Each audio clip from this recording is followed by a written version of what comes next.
Thank you very much, Gina. Good evening, ladies and gentlemen. And I wish I had written that as well. And it's funny, I was actually going to start by saying I don't need to almost say any more because Gina's almost right. That's not the backbone of the infrastructure that largely supplies Dublin's water almost 200 years later. It is the backbone that still supplies Dublin's water 200 years later. And the vast majority of it has not been maintained. And it mentions the Bartry Tunnel, which has been in imminent danger of collapse since 1987, and no money has been invested in it. And I suppose that's at the heart of what I do want to talk about tonight. So, the question that's posed to the speakers this evening is, how do we ensure a water supply for future generations? And I suppose I would start by saying water supply is a utility. And a utility is a basic service that's fundamentally needed for the proper operation of an economy and a society. So like Gina says, I'm an engineer, and a bit frightening for myself, but I have 37 years' experience working in utilities, both in Ireland and internationally. So I guess I have some, at least modicum of experience and knowledge to talk a bit about what are the best utility engineering solutions to ensure our water supply for future generations. But I think, as we've learned in the last 18 months, the provision of water services is not solely or simply a utility engineering problem. It's an issue that raises fundamental questions of public policy. So your preferred solution for delivering this utility service depends on the kind of society that you want.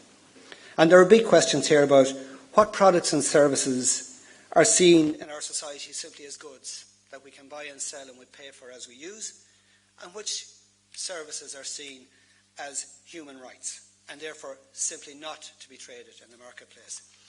And if we do deem something to be a human right, and to my mind access to clean water is a human right, then how do we fund it? Do we fund it through central taxation, or through user charges, or through a combination of both? There's a second really important issue, and that is that water is also a finite, precious natural resource. I grew up on a small farm in Mayo, and I learned absolutely the preciousness of land.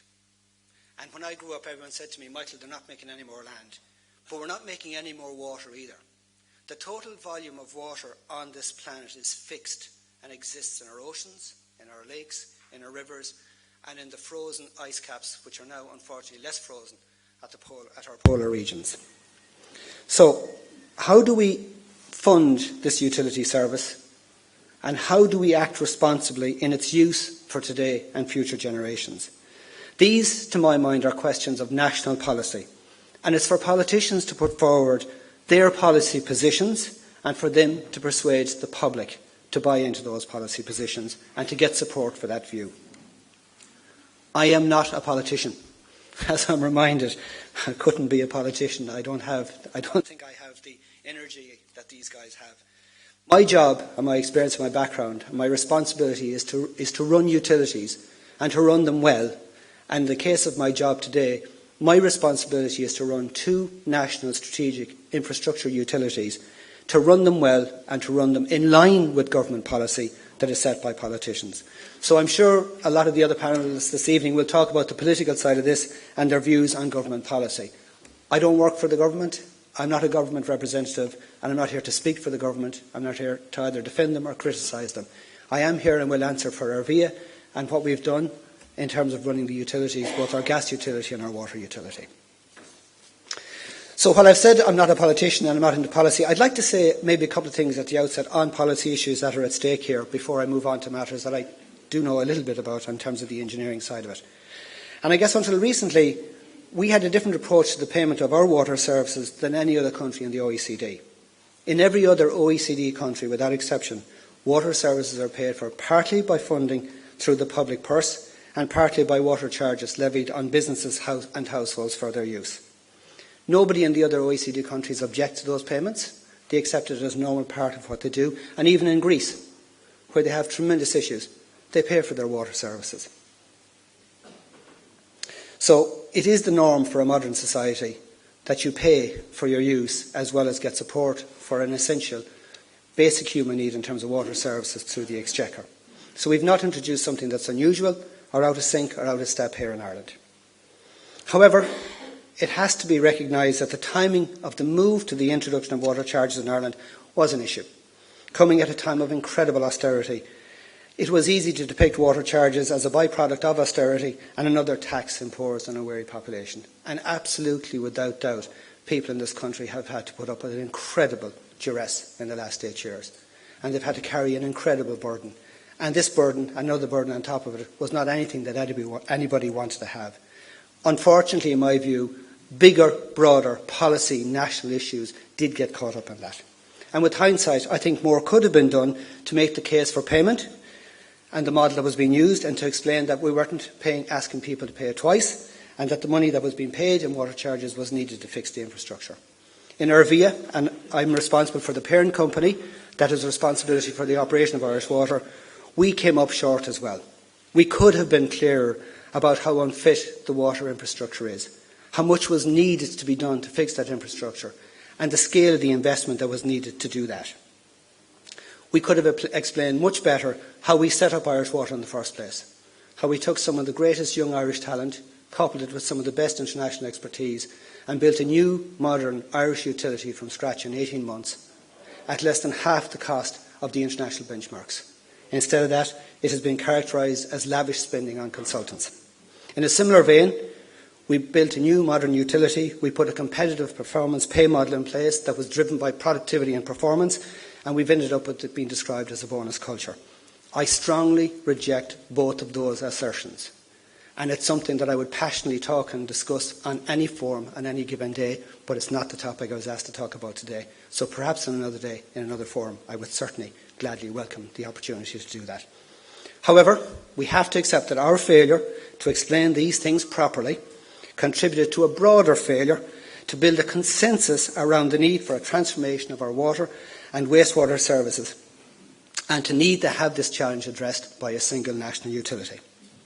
So having talked a little bit about policy, I'll go back to what I should know more about, which is explaining why this funding is needed and why the change from the old local authority model to having a single national water utility is of critical importance. So let's talk a little bit about the problem. And there is and still exists in this country a view that there was no problem and that there is no problem with our current services. This, to my mind, is a significant issue. Before we will ever get agreement on a solution, we must agree that we have a problem, and we must agree precisely what the problem is. So let me be clear from our perspective in terms of Ervia. We do have a problem with our water services. They are not fit for purpose. And let me give you some facts. It's not that we don't produce enough clean water. We do. Our problem is that we lose 50% of that expensively treated clean water before it gets to our taps through leakage. In 2014, we had 23,000 people in Roscommon who had to boil their water before they could use it. Many of those families had been boiling water for over 7 years. Today, in the last 15 months, we have lifted boil water notice for over 17,000 of those families in just 18 months. But there still remain 6,000 families in Roscommon who will have to boil water for another year, because we need another year to get the next piece of that infrastructure in place. There are 121 water treatment plants in Ireland supplying about 1 million of our citizens that are at risk of contamination every day because they need serious upgrading. More than 1 in every 3 of our water treatment plants have insufficient capacity. That means we are pumping too much raw sewage into them for their ability to treat that sewage, and therefore it can't be treated properly. Our capital city, Dublin, operates with 2% spare capacity. That means our ability to produce water is just 2% more than the demand. And on 3 of the last 4 years, we've actually run out of water in Dublin. We did an economic analysis of this. Every day's water lost in Dublin costs the economy 78 million. 2/3 of our sewer network is in need of repair. And on average, our water infrastructure is twice as old as the European average. And much of our pipework and a lot of our production capacity dates back to the 19th century. Today, we are pumping untreated sewage into 44 locations across the country. We have received, as a country, a letter of formal notice from the European Court of Justice for continuously and systematically failing to address the issue of pumping raw sewage into our rivers, our lakes and our beaches. We have made commitments to address these issues for many years and have singularly failed to address them. In frustration, the European Union is pursuing Ireland because we have to be forced to clean up and protect our own natural environment.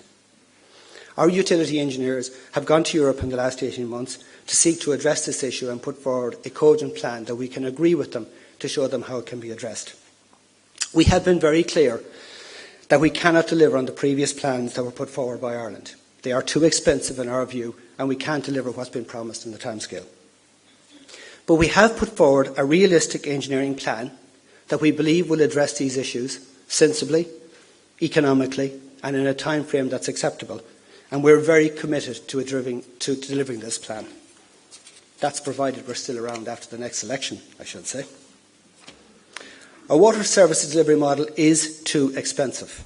It costs twice as much to deliver water services in Ireland as in a similar utility in the UK. We have twice the length of water pipe as a similar utility. And staggeringly, we have 10 times as many water treatment plants in Ireland as an equivalent utility in the UK.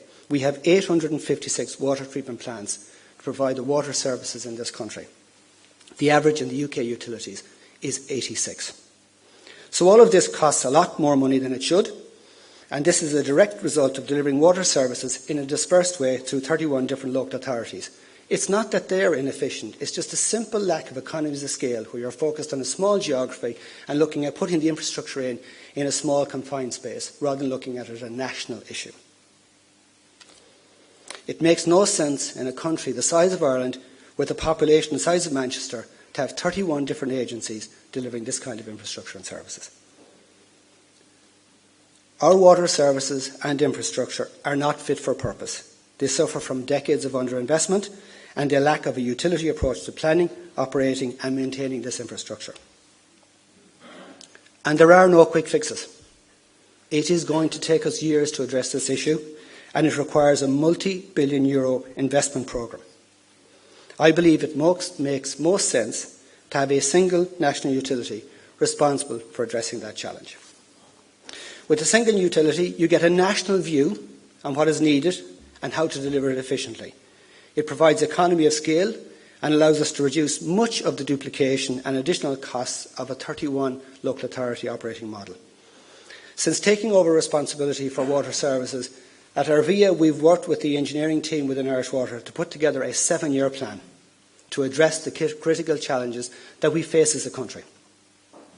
The plan sets out clear goals and targets, and in short, the plan states that by 2021, in 7 years' time, we will have invested 5.5 billion in our water services and our infrastructure.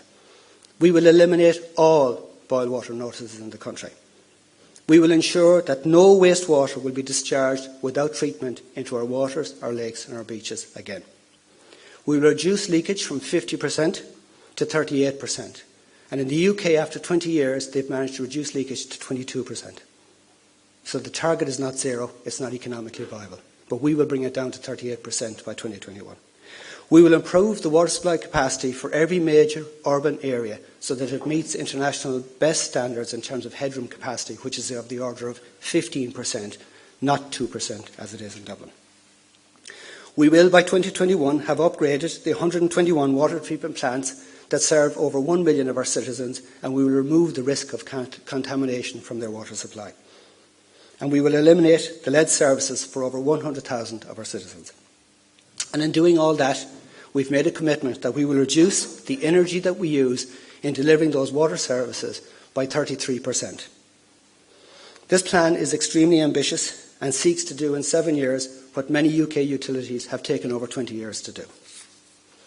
In short, we require a national transformation programme to address the challenges that we face with our water services. And the reality is that we have not been investing efficiently or sufficiently in our water services. So when people say introducing water charges means we're paying twice, the reality is we've not been paying even once for the water services that we need for our economy and for society. We need more investment, we need it urgently, and this investment has to be paid for in some shape or form by society and by the consumers. And I guess how we pay for water services is the element of this whole debate over the last 18 months that has been most contentious. And there are really only a small number of models. You either pay for it 100% through central taxation, or you get the user to pay for it on the basis of their use, or you find some model which is a mixture of central taxation and user payments, both for business and domestic consumers. We have chosen the latter model, and I do believe that that's the appropriate model for a modern economy, and it is the model that is used in almost all European countries. As a single national utility, then Irish Water is now directly responsible and accountable for water services in Ireland. It must account for its use of funds and show transparently that the monies were used to invest in water services, and demonstrate each year the progress that has been made in fixing our water and our wastewater infrastructure. And unlike additional taxes in order to fund the money that's needed, that goes into central government, domestic charges which are paid directly to the utility, the funding then can be tracked. So it's a bit like from farm to fork. You've got traceability. You can track that funding to show explicitly and directly that every euro that's paid from a consumer's pocket goes directly into the infrastructure that needs to be fixed. If it goes into taxation, it goes into this amorphous blob of funds which will be directed wherever government feels it directed. Where it goes depends on what the policy direction is or what the crisis is that the government needs to fix. By putting it directly into the utility is accountable for it, and you can transparently track, does that money that I paid that utility go to fixing the infrastructure or not? And that can be looked at every year. But however we pay for it, there must be political and public consensus around that choice. And currently, we don't have broad consensus. Utilities invest in long-life, long-term infrastructure to support economic and social development.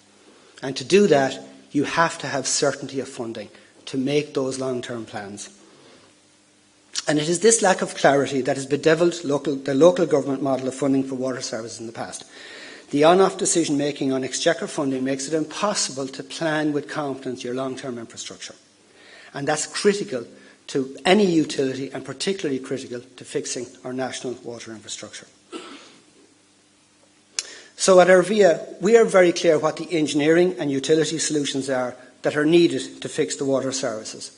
We have a very clear plan in place to do it, and we're very clear on the funding that's required to make it happen. But the past 18 months have made it very obvious that it isn't enough if we're going to fix this national problem. For Irish Water to work, we must have political and public support. And it's clear today that not all sections of the public support the concept of a national utility and remain sceptical about it. And it's also clear that there are some political voices that are totally dismissive of it. In many cases, they would state or say they don't believe there's a problem with water services at all, and that they don't think there's a need for a national solution to fix it. I met a politician recently, and he said to me that he'd been drinking tap water all his life and he hadn't been poisoned yet. He doesn't come from Roscommon. He says local authorities have been doing it and doing it fine, and he doesn't see any need for any new approach to these services. So we therefore find ourselves grappling with this question in terms of the title that has been put before our session this evening. How do we ensure the future generations have the right and adequate water supply in an environment where some influential voices don't accept that there's a problem at all, and we certainly don't have political, policy and public consensus, A, about the problem, and a B, about how we fix it? What we need is a long-term commitment to what I believe is a project of national importance. I believe the transformation of our water services and our wastewater services is a project of critical national importance. And I believe that it will impact on the economic and social development of our country for this generation and for future generations. And maybe to finish, I'll go back a little bit for my own history and also our nation's history. I worked in ESB for 28 years. I must update my CV. And the ethos, man and boy, I worked for that company. And the ethos of that company is absolutely rooted in its origins, which is the development of the hydroelectric station in McNicholas and the rural electrification that came from that project. The McNicholas scheme emerged from the first national strategic infrastructure plan made by the newly independent government. It was begun in 1925 and it was completed in 1929 at a cost of £5.2 million. And in case you don't think that's a lot of money, it was 1/5 of the state's total budget in 1925. There was a lot of political controversy over the costs and over what the workers were paid. But back then, the complaint was that they were paid too little. So at least some things have changed. Irish engineers and labourers, under the guidance of Siemens as a consultant, would you believe, harnessed the natural energy of the River Shannon.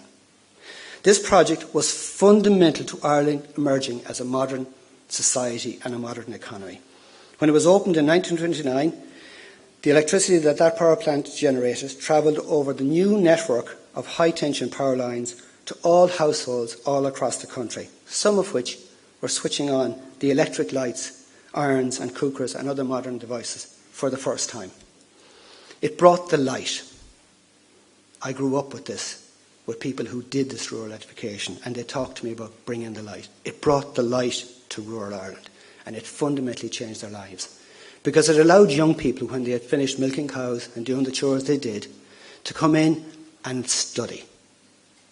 It allowed them to do their homework. And it was fundamental to creating the educated workforce, which was the backbone of this economy and this society that those previous generations built for us. Ardna Crusha supplied 80% of Ireland's electricity needs in 1935, and is still supplying some of our needs today. Tremendous vision was shown by our political leaders in 1925 in a fledgling Irish state. They were clear what was needed to develop the economic and social well-being of our country, and they set about doing it in the face of incredible criticism and risk at the time. You should read the history of it. You should read the history of the criticism, the white elephant, the abuse they took for having the vision to invest in our future. Ireland today is blessed with a plentiful supply of another finite natural resource, that's water. Harnessing this resource, using it efficiently and returning it to our waterways clean and safe for reuse is core to sustaining this resource for future generations, and I believe core to the fundamental development of our society and our economy. We need a new national vision and a consensus to address the challenges we face with our water services. And I don't want to over-dramatise it, but in terms of what Irish Water is doing. But the 5.5 billion programme of investment is a national vital project designed to give Ireland a safe, world-class supply of a product even more basic than electricity in 1925. It gives us clean water and sanitation. However, I don't believe it can happen properly, and I don't think it can happen as productively and as positively and in the way it should for this nation unless we agree, first of all, that there's a problem, and unless we get consensus, both public and political, that this needs to be addressed. This is a vital national infrastructure project for this generation and for future generations. And if we can just get to that agreement, just get to that solution, we can move on productively to address those challenges for today's generation and future generations. Thank you.